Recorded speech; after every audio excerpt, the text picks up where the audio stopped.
Web site ہے، web site کا نام یہاں کھلا ہوا ہے قرآن.com، www.quran.com، اور اس کے اندر کچھ سیٹنگز جو میں نے ابھی سکھا دی ہیں آپ کو، وہ ریکارڈ نہیں ہو سکی، تو انشاءاللہ اس کو پھر دوبارہ ہم کسی وقت میں بتائیں گے، یا روزانہ یہ عمل جاری رہے گا تو یہ آپ کے سامنے سارے آپشن کھولیں گے تو ساری چیزیں سامنے آتی رہیں گی انشاءاللہ۔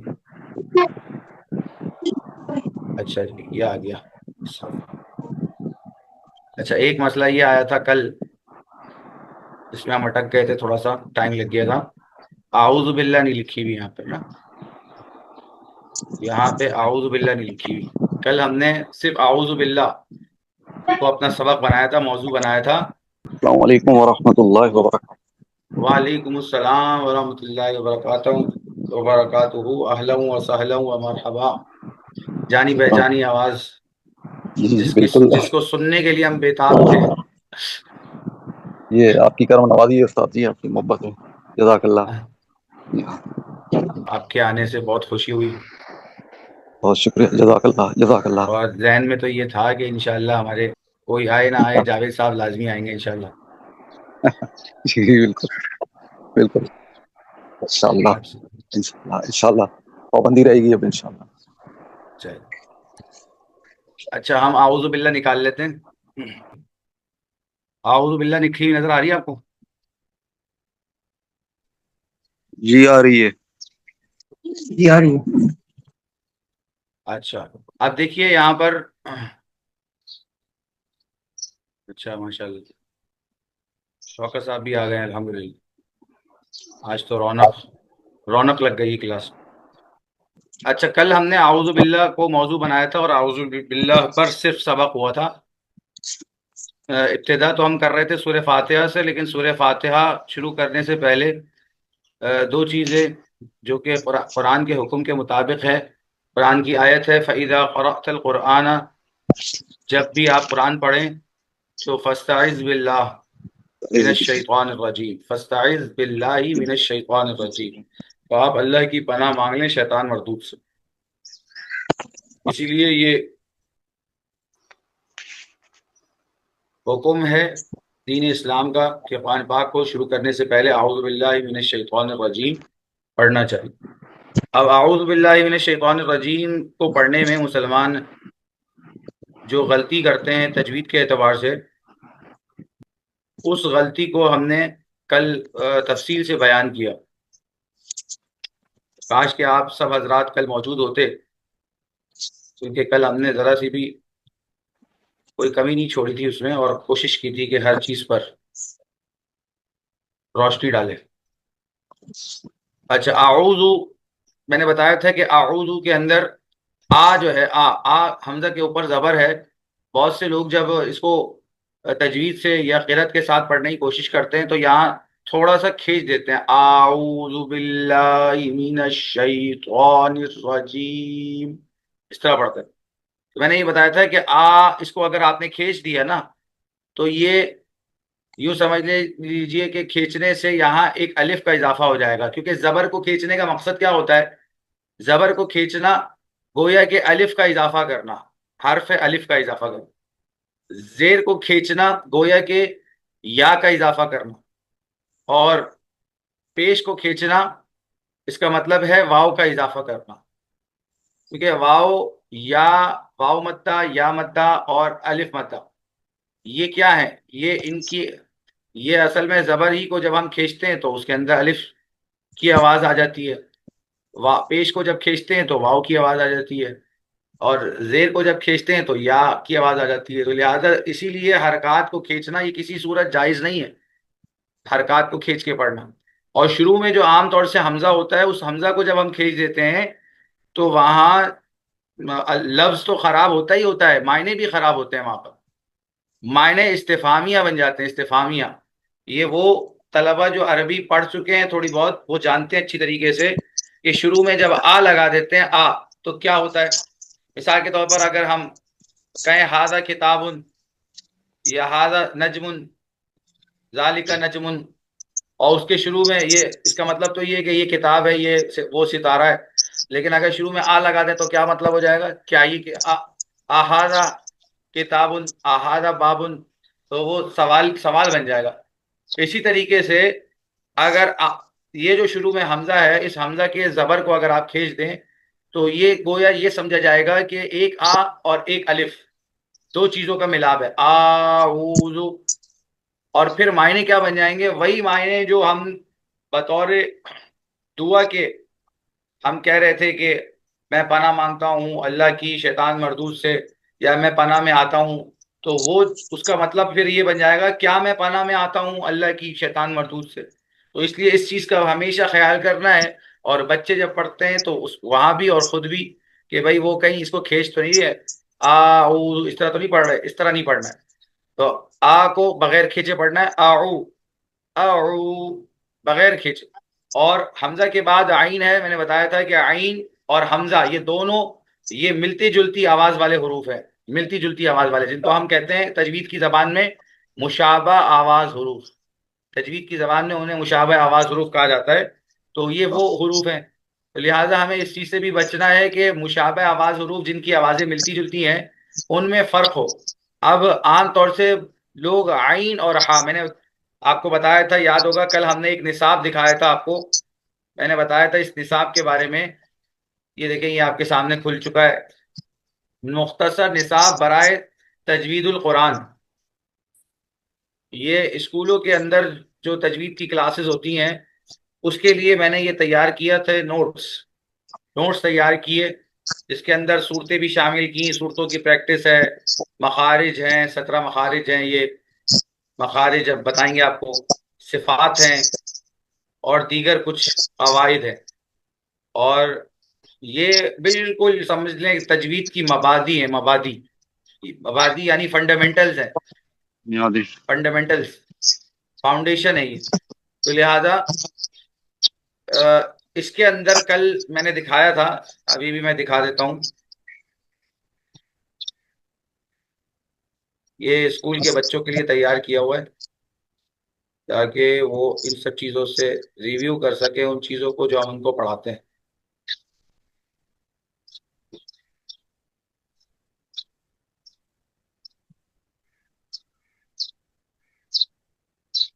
ہاں یہاں میں نے کہا تھا، دیکھیں بتایا تھا کہ قاعدے کے اندر ہوتا ہے یہ والی، ہر قاعدے کے اندر، چاہے وہ نورانی قاعدہ ہو، چاہے وہ اقرا قاعدہ ہو، چاہے معارف قاعدہ ہو، چاہے مدنی قاعدہ ہو، چاہے کوئی سا بھی قاعدہ ہو، یہ والی تختی تو سب میں ہوتی ہے. شروع میں تختی نمبر 1 مفردات، ٹھیک ہے. اور مفردات کسے کہتے ہیں؟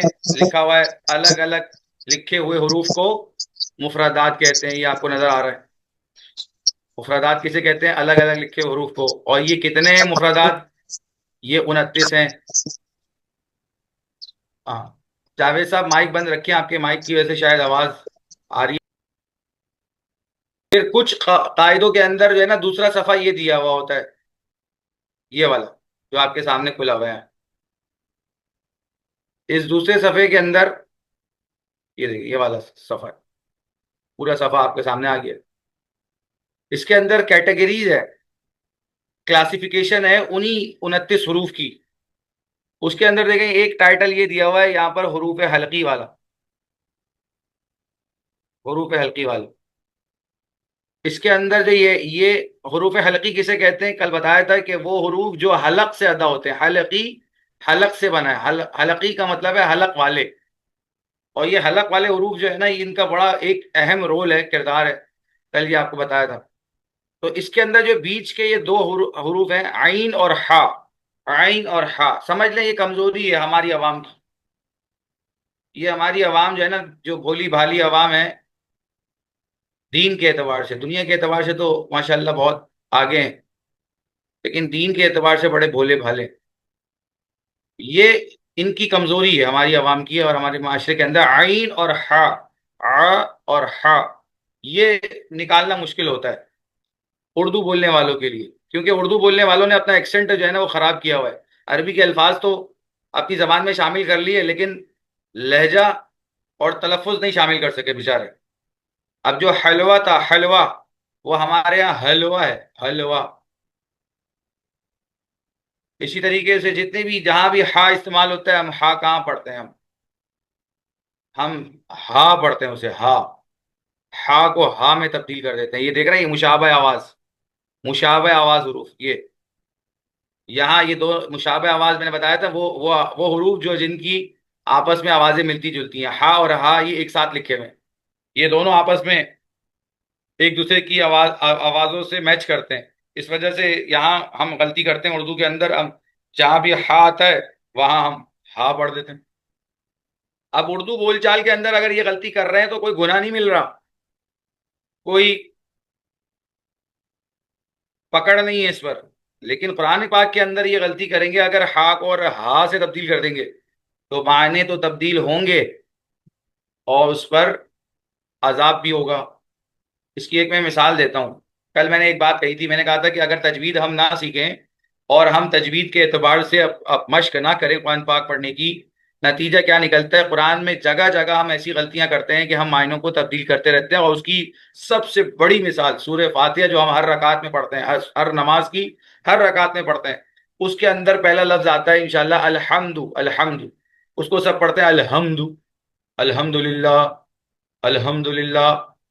اب آپ کو پتا ہونا چاہیے، آپ ڈکشنری نکالیں عربی کی، عربی کی ڈکشنری نکالیں اور وہاں جا کے دیکھیں کہ حمد کے معنی کیا ہیں ہا کے ساتھ، اور حمد کے معنی کیا ہیں ہا کے ساتھ۔ حمد کے معنی تو ہیں تمام تعریفیں اللہ کے لیے ہیں، لیکن حمد للہ اس کے معنی ہے بربادی اور تباہی اللہ کے لیے، نعوذ باللہ من ذالک۔ اب جو اس ساری زندگی اسی طرح پڑھ رہا ہے، سوچے کہ اس کی نماز کا کیا حال ہے۔ یہ بات علماء نے لکھی ہے کہ اس قسم کی غلطی حرام کے درجے میں ہے، اور ان غلطیوں سے بچنا فرض کے واجب کے درجے میں ہے۔ میں نے بتایا تھا تجوید جو ہم پڑھتے ہیں، جس کی تجوید کے جو اصول اور ضابطے پڑھتے ہیں، اس کی دو قسمیں ہیں، دو قسم کی کیٹیگری ہے۔ ایک کیٹیگری تو فرض اور واجب کے درجے میں آتی ہے، دوسری کیٹیگری فرض اور واجب کے درجے میں تو نہیں ہے، لیکن البتہ وہ مستحب ہے، اور مستحب اس لیے کیونکہ قرآن پاک کی خوبصورتی کا دار و مدار اس کے اوپر ہے، تلاوت قرآن کی خوبصورتی کا، تحسین کا دار و مدار اس کے اوپر ہے، اسی وجہ سے اس کو بھی سیکھنا چاہیے، تاکہ آپ صلی اللہ علیہ وسلم کا ارشاد ہے زین القرآن باصواتکم، اپنی آوازوں سے قرآن پاک کو خوبصورت بناؤ، خوبصورت مزین کرو قرآن پاک۔ تو یہ ہمارا حکم ہے، بس یہ نہیں کہ ٹھیک ہے الحمد للہ رب العالمین، اس طرح جو لوگ تلاوت کر رہے ہوتے ہیں، یہ ایک مسلمان کی شان نہیں ہے کہ مسلمان اس طرح تلاوت کرے۔ اعلی اعلی فما خطبکم ایوہل، کیا تو کیا قوف، نہ حروف صحیح سے ادا ہو رہے ہیں، نہ کوئی جو ہے نا سر ہے، نہ جو ہے نا وہ الف، اور کہاں الف ہے جہاں کہاں کھینچنا ہے کہاں نہیں کھینچنا ہے۔ تو یہ کتنی غلطیاں ہیں ہماری بھولی بھالی مسلمان امت کی تلاوت میں، خاص طور پہ وہ جو اردو بولنے والا طبقہ ہے، اردو بولنے والا، عرب تو چلے عرب ہے، وہ ان کا تو لہجہ ہے عربی، اور وہ ظاہر سی بات ہے جس طرح قرآن پاک پڑھتے ہیں وہ ہم سب کے سامنے، تو لہٰذا یہ عین اور ہا ہماری کمزوری ہے۔ یہ نوٹس ہیں، ان کو ہم انشاءاللہ بار بار دیکھتے رہیں گے۔ تو سب سے پہلے میں نے بتایا کہ اعوذ، ہم نے کوشش یہ کرنی ہے جب پڑھیں تو کے بعد عین کو ایسے پڑھیں کہ پتہ چلے کہ یہ عین ہے، یہ حمزہ نہیں، حمزہ نہیں ہے، یہ دوسرا حمزہ نہیں ہے۔ جیسے بہت سے لوگ پڑھتے ہیں اعوذ، اعوذ، اعوذ، اب یہ کیا ہے؟ دونوں جگہ آپ نے حمزہ پڑھ لیا، عین پڑھنا اعو، اب یہ کیسے نکلے گا؟ عین کہاں سے نکلے گا؟ عین حلق کے بالکل درمیان سے نکلے گا، سینٹر سے، جہاں یہ ابری ہوئی ہڈی ہے۔ کل میں نے بتایا تھا حروف حلقی سے 6 حروف نکل رہے ہیں، حمزہ ہا، عین ہا، غین خا، ٹھیک ہے، حمزہ ہا، عین ہا، غین خا، حمزہ ہا، کیا بتایا تھا کل؟ کون تھا بھائی کلاس کے اندر؟ بتائیں یہ کہاں سے نکلتا ہے حمزہ؟ اب ساری باتیں میں ہی ریپیٹ کرتا رہوں گا یا آپ لوگوں نے بھی کچھ بتانا ہے؟ جی کل جو حضرات کلاس سے موجود تھے جواب دیجئے، حمزہ ہا کہاں سے نکلتا ہے؟ کل میں تو موجود نہیں تھا، لیکن بتاتا ہوں کہ حمزہ یہ گلے کے نیچے سینے والی کی جو قریب ہے وہاں سے نکلتا ہے حمزہ، اور ہا بھی وہیں سے نکلتا ہے، جی ہاں، عین شاباش، حلق کے بیچ والی جگہ سے، عین اور ہا، اور عین اور ہا دونوں بیچ والی جگہ سے، عین ہا، غین خا، یہ جو ہے حلق کے اوپر جو منہ کی طرف جا رہی ہے وہاں سے نکلتا ہے، زبردست، عین ہا، غین خا ہاں اور یہ، حمزہ ہا۔ ہاں یہ ہے 6 حروف، لیکن ان 6 حروف میں 3 پارٹیاں موجود ہیں، 3 پارٹیاں، گروپس، ان میں بھی گروپس بنے ہوئے نا، گروپس تو ہر جگہ ہوتے ہیں، پتہ ہے آپ. یہ 3 گروپس بنے ہوئے ہیں.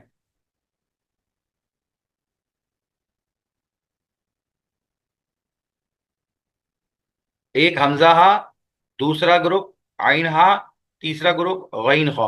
اور حلق میں نے کہا تھا یہ سینے سے جو ہماری گردن جڑی ہوئی ہے، یہاں سے لے کر اور یہ اوپر جو ہے نا، جہاں یہ جبڑوں سے گلا اٹیچ ہوا ہے، اس کا اندرونی حصہ یہاں سے لے کر یہاں تک کا جو اندرونی حصہ ہے، بیرونی حصے کو تو گردن کہتے ہیں، اندرونی حصے کو حلق کہتے ہیں، حلق. تو میں نے یہ بتایا تھا کہ ہم نے نیچے سے شروع کرنا ہے. حمزہ ہا، سب سے پہلے یہاں پہ کیا لکھا ہوا ہے؟ حمزہ ہا. کیا لکھا ہوا ہے یہاں پہ؟ حمزہ ہا. تو ہم نے حمزہ ہا کو سب سے پہلے بتانا ہے کہ بھائی حمزہ ہا وہ نکلتا ہے حلق کے نیچے والے حصے سے. یہ آواز جو ہے نا کہاں سے نکلتی ہے؟ آ ای او، یہ نکلتی ہے یہاں سے، حلق کے نیچے والے حصے سے. آ ہا. ٹھیک ہے. اب یہ بالکل چونکہ سینے کے قریب ہے تو ایسا لگتا ہے جیسے سینے سے نکل رہی ہے آواز. بچپن میں کی بات بتاتا ہوں، جب ہم نے بالکل شروع میں پڑھانا شروع کیا تھا، اس وقت قاعدے قوانین تو اتنے سیکھے نہیں تھے.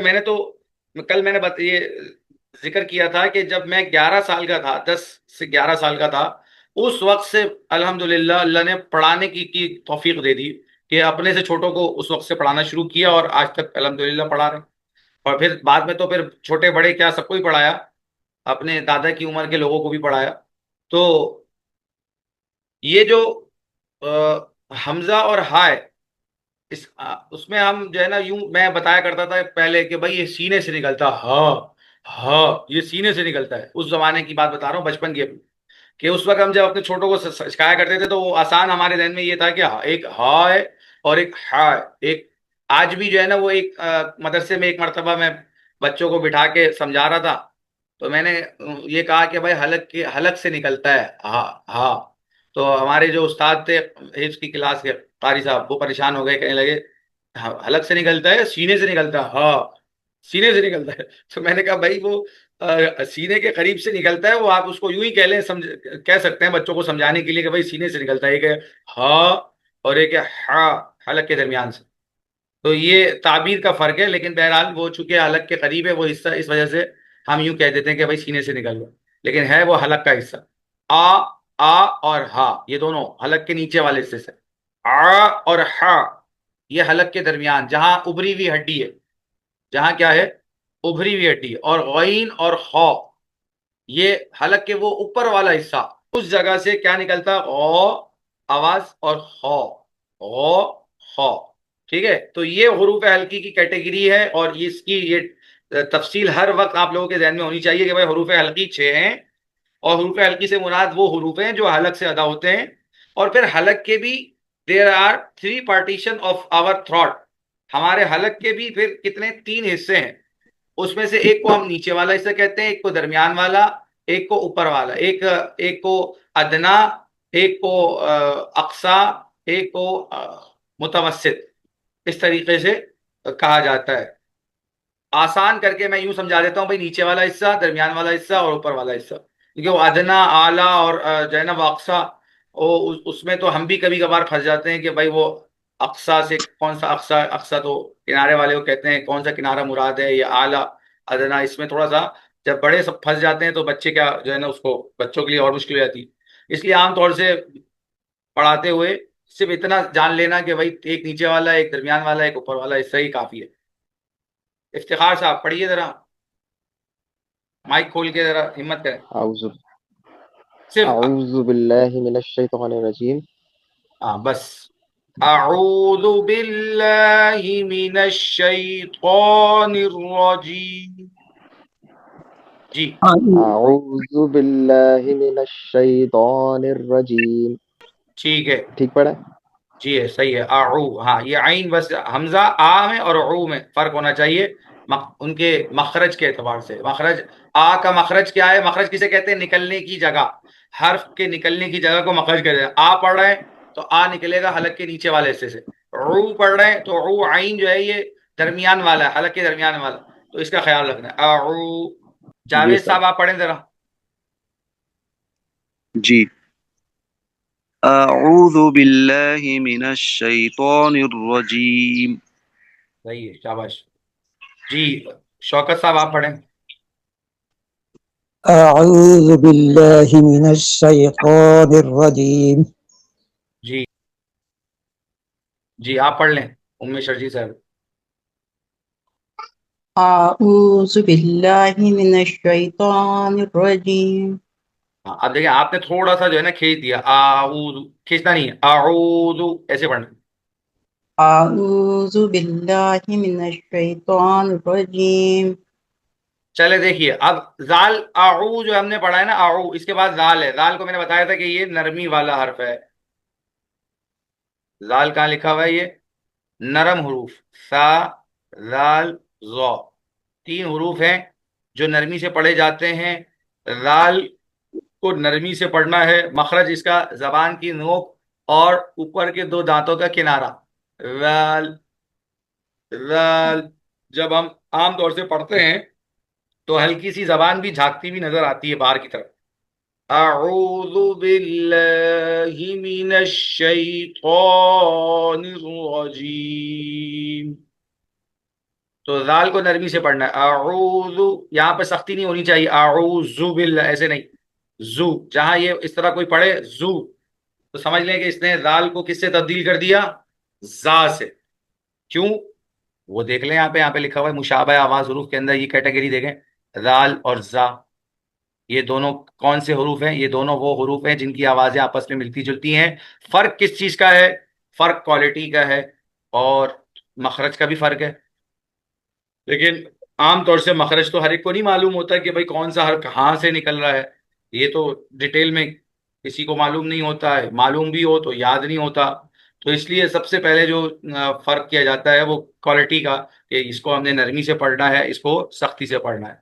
مخرج بھی ہم پڑھیں گے انشاءاللہ. زال کو لیکن بتا دیے جیسے سا کا جو مخرج ہے وہی دال کا بھی مخرج ہے. ان تینوں حروف کا مخرج ایک ہی ہے، سال را اور ذو. تینوں مخارج کہاں لکھے ہوئے ہیں؟ مخارج ہمارے اگلے اگلے صفحے پہ، آنے والے صفحے پہ. یہ دیکھیں اوپر ٹائٹل دیا ہوا ہے مخارج، اور سارے حروف کے یہ مخارج لکھے ہوئے ہیں. اس میں سے یہ جو یہ والا ہے سا زال ذو، تینوں کا ایک ہی مخرج ہے، ایک ہی مقام سے. مخارج یعنی وہ یہ دیکھیں یہ لکھا ہوا ہے مخارج. مخارج کسے کہتے ہیں؟ مخارج جمع ہے مخرج کی، اور مخرج کہتے ہیں کسی بھی حرف کے ادا ہونے کی جگہ کو، یعنی کسی بھی حرف کے ادا منہ کے اندر نکلنے کی جگہ کو مخرج کہتے ہیں. یہ یاد رکھیے گا کہ تجوید کی جتنی بھی کتابیں ہیں نا، ہر ایک کے اندر ایک ہی بات کو الگ الگ طریقے سے انداز سے بیان کیا جاتا ہے. قاعدوں میں بھی ہم یہی دیکھتے ہیں کہ مدنی قاعدہ ہے اس کے اندر الگ انداز ہے، نورانی قاعدہ اس کے اندر الگ، یا اقرا قاعدہ ہے اس کے اندر الگ طریقے سے لکھا ہوا ہے. تو یہ کیوں ہے؟ یہ صرف بات ایک ہی ہوتی ہے، ہر سمجھانے والا ٹیچر استاد یا مصنف وہ اپنے الفاظ میں اس بات کو آسان یا بہتر جو اس کے سمجھ کے مطابق بہتر ہوتا ہے وہ اس طریقے سے اس بات کو سمجھانے کی کوشش کرتا ہے. تو ہم یہاں پر یہ بھی کہہ دیتے ہیں بسا اوقات کے بھائی نکلنے کی جگہ کو آسان کر کے، کہ منہ کے اندر جہاں سے جو حرف نکلتا ہے، جو حرف جس جگہ سے نکلتا ہے اس جگہ کو اس حرف کا مخرج کہتے ہیں، اسی کی جمع ہے مخارج. تو لہذا سا کا اور زال کا اور زوا کا مخرج کیا ہے؟ زبان کی نوک یہ نوک، سامنے والے دانتوں یہ جو اوپر کے دو دانت ہیں ان کے سرے سے لگے، سرے سے لگے. سرا کیا ہے؟ یہ کنارہ جس سے کاٹتے ہیں ہم چیزوں کو. سا زال، زال کے بارے میں بتا دیتا، سا بھی وہیں سے نکل رہا ہے سا. اچھا جی، اعوذ باللہ من الشیطان الرجیم. پڑھے بھائی. أعوذ بالله من الشيطان الرجيم ہاں باللہ ہا یہاں، اچھا یہاں بھی کچھ لوگوں سے غلطی ہو جاتی ہے کہ ہا کو حمزہ سے تبدیل کر دیتے ہیں باللہ ای، ایسے لگتا ہے کہ باللہ ای. ہم نے کیا کرنا ہے؟ ہم نے اس طرح سے مشق کرنی ہے تجوید کی جو اصول اور ضابطے ہمارے سامنے آ رہے ہیں ان پر بھرپور طریقے سے امپلیمنٹیشن کرنے کی کوشش کرنی ہے کہ ہماری تلاوت ایسی ہو جائے کہ ہر حرف بالکل صاف شفاف ہو کے سننے والے کو محسوس ہو، اس کو ذرا سا بھی شائبہ نہ ہو کہ بھائی اس کو کس طرح سے پڑھا جا رہا ہے. تو بہرحال اس کی کوشش کرنی ہے اور کوشش پر ہی اجر ملے گا. یہ ضروری نہیں ہے کہ آپ جس چیز کی کوشش کر رہے ہیں اس چیز کو آپ پا لیں، پائیں گے نہیں، لیکن اس کا جو اجر اور ثواب ہے وہ آپ پا لیں گے اگر آپ کوشش کر رہے ہیں. بھلے آپ جو ہے نا وہ نہ نکال پائیں، ممکن ہے کہ بھائی عادت اتنی ایسی ہو گئی ہے کہ نہیں ہو پا رہا. تو بہرحال گھبرانا نہیں ہے بالکل بھی، آپ نے گھبرانا نہیں. تو اردو میں تو شیطان بولتے ہیں، لیکن عربی میں شیطان نہیں، عربی میں شی شی او. ایک تو شین کو شی کرنا ہے، شے نہیں کرنا، شی.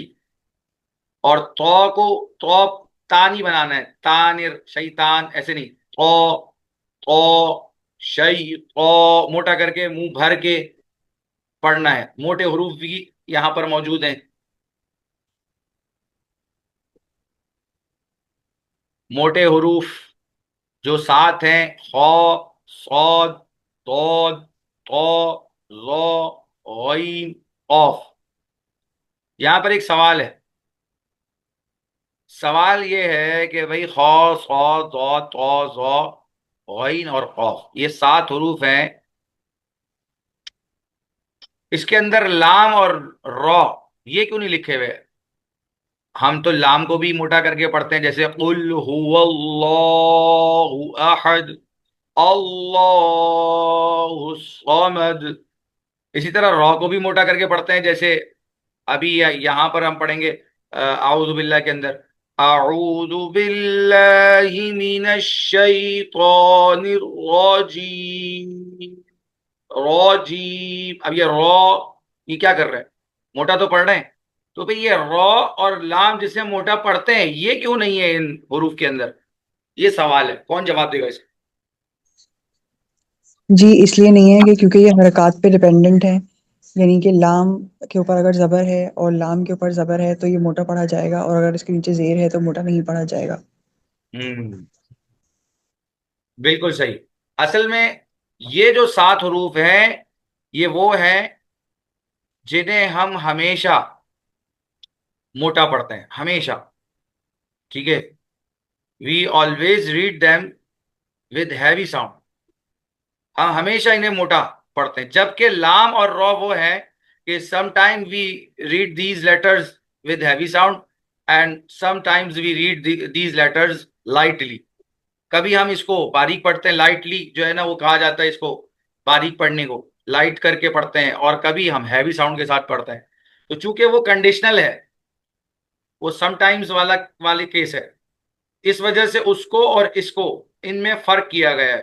یہ موٹے حروف وہ ہیں، موٹے کا مطلب یہ ہمیشہ موٹے پڑے جاتے ہیں. یہاں دیکھیں ہم نے یہ سوال جواب ڈالے ہوئے تھے، یہاں دیکھیں ایک سوال لکھا ہوا ہے. موٹے حروف کتنے ہیں بھائی؟ یہاں پہ لکھا ہے موٹے حروف 7 ہیں، اور خا، صاد، ضاد وہی حروف ہے جو پیچھے لکھے ہوئے. پھر ایک اور سوال ہے، ان کو موٹے حروف کیوں کہتے ہیں؟ اس لیے کہ یہ حروف ہر حال میں موٹے پڑھے جاتے ہیں.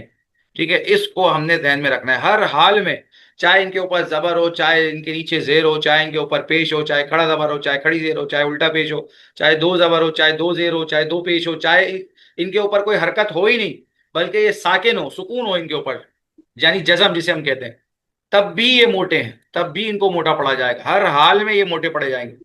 تو اس لیے ان کا نام ہی پڑ گیا موٹے حروف. کیا پڑ گیا؟ موٹے حروف. اور دوسرے ایک اور نام بھی ہے، وہ یہاں پہ لکھا ہوا ہے، حروف مستعلیہ. حروف مستعلیہ بھی کہتے ہیں اس کو. لیکن بہرحال موٹے حروف یہ تو یاد رکھنا لازمی ہے. تو لہذا تو بھی موٹا حرف ہے، موٹا حرف ہے. یہ آیا یہاں پر، کہاں پر؟ اس اعوذ باللہ کے اندر فرسٹ ٹائم. تو اس لیے موٹے حروف کی بھی ہم نے بحث چھیڑ دی. اعوذ باللہ من الشیطان الرجیم. اچھا جی، اب یہ را آ گیا، تو کے بعد را. اور را جسے میں نے بتایا ابھی، لام اور را میں نے بتا دیا، sometimes we read this with heavy sound. کبھی ہم اس کو پر پڑھتے ہیں اور کبھی باریک پڑھتے ہیں. ٹھیک ہے، قاعدہ آسان سا ہے. را پر جب زبر یا پیش ہو تو را کو موٹا پڑھنا ہے، را کے نیچے زیر ہو تو را کو باریک پڑھنا ہے. اس کی مثال آتی جائے گی انشاءاللہ. اچھا، اب ہم آ جاتے ہیں بسم اللہ پر. بس بسم اللہ الرحمن الرحیم. بسم اللہ، بس بس نہیں پڑھنا، بس. کیوں؟ یہ غلطی ہے نا، جو غلطیاں ہوں گی میں اس کو ہائیڈ لائٹ کرنے کی کوشش کروں گا تاکہ صحیح طریقہ جو ہے نا وہ ہمارے سامنے آ جائے، اور ہم اس میں جو ہمارا مقصد ہے تجوید کے اندر تمیز کرنا، تمیز حروف میں تمیز واضح ہو. یہ نہیں کہ ایک حرف کو اس طرح پڑھ رہے ہیں کہ دوسرے سے وہ بدل رہا ہے. تو یہ مشابہ آواز حروف اس لحاظ سے بڑے اہم ہے، مشابہ آواز حروف، کہ اس سے معنی تبدیل ہو جاتے ہیں اگر ہمیں یہ مشابہ آواز حروف کے اندر تمیز کرنا نہ آئے. اب دیکھیں یہاں پر سا، سین اور صاد، یہ کیا ہے؟ یہ ایک ہی گروپ کے اندر ہے، ایک ہی فیملی کا حصہ ہے، ایک ہی فیملی. ٹھیک ہے. ہا ہا یہ یہ دونوں ایک ہی فیملی کے افراد ہیں. زال زا ایک فیملی کے افراد ہیں. لیکن یہاں سا، سین اور صاد، یہ تین اللہ بھلا کرے، یہ مشابہ. تین جو ہے ہاں مشابہ آواز ہیں، اور تینوں کی آوازیں آپس میں میچ کرتی ہیں. تو سا کو اور سین کو بس، بس جب سین پڑھیں تو ایسے پڑھیں کہ سیٹی کی سی آواز محسوس ہو، کیونکہ یہ سیٹی کی سی آواز والے حروف ہیں. کون کون سے؟ یہاں ایک سوال لکھا ہوا ہے، یہ دیکھیں.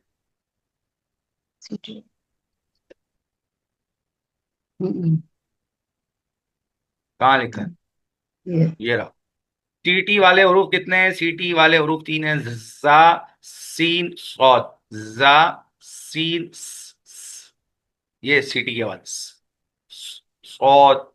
اچھا بس، بس ایسے پڑھنا ہے، ایسے نہیں پڑھنا ہے بسم اللہ بس. سا بنا دیا اس کو. نرمی نرمی نہیں ہونی چاہیے، بس شارٹلی یہ کہ نرمی نہیں ہونی چاہیے، سختی سے پڑھیں اس کو. بسم اللہ الرحمن الرحیم. ٹھیک ہے.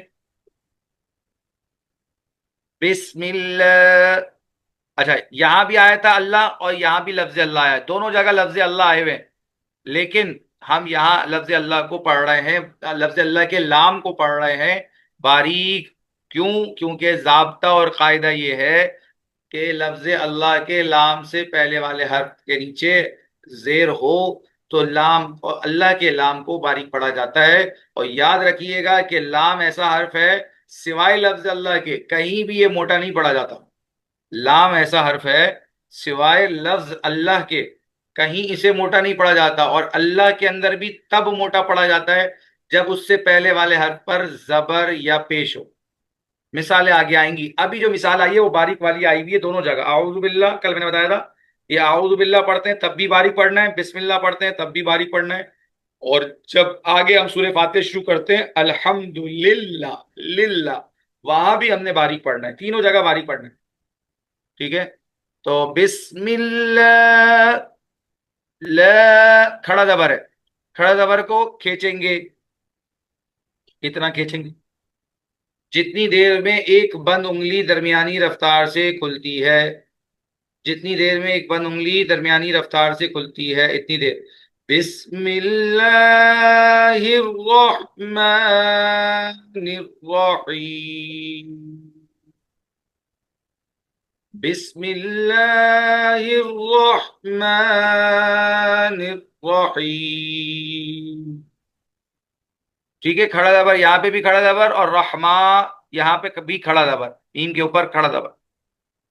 آپ نے زبر نہیں دیکھنا ہے، آپ نے کھڑا زبر دیکھنا ہے، کیونکہ وہ ہمارے ہاں جو مصاحف ہیں اس کے اندر ہم دیکھتے ہیں کہ وہاں پر زبر نہیں لکھا ہوا ہوتا. کیا لکھا ہوا ہوتا ہے؟ کھڑا زبر. کیونکہ اگر کھڑا زبر نہ لکھا ہوا ہو تو پھر ہم تو کھینچیں گے ہی نہیں اس کو، ہم تو نہیں کھینچیں گے اس کو، کیونکہ ہمیں کیا پتا کہ کون سے حرف کو کس طرح کھینچ کے پڑھنا ہے، کس کو نہیں پڑھنا. عرب جو ہے نا وہ تو اس چیز کو جانتے ہیں، ان کے اندر تو یہ چیزیں رچی بسی ہیں. وہ اگر جیسے یہاں پر زبر لکھا ہوا ہے تو ان کو فرق نہیں پڑے گا، وہ اپنا یہاں پہ کھینچ کے ہی پڑھیں گے. لیکن ہم غلطی کر جائیں گے، اس لیے ہمارے لیے کھڑا زبر ہم دیکھتے ہیں کہ لکھا ہوا ہوتا ہے. بسم اللہ الرحمن الرحیم. اچھا رحیم، یہاں پہ یا آ گیا. اب دیکھیں یہاں میں آپ کو سمجھا دوں، حروف مدہ، حروف مدہ ایک بہت ہی بنیادی سی چیز ہے. حروف مدہ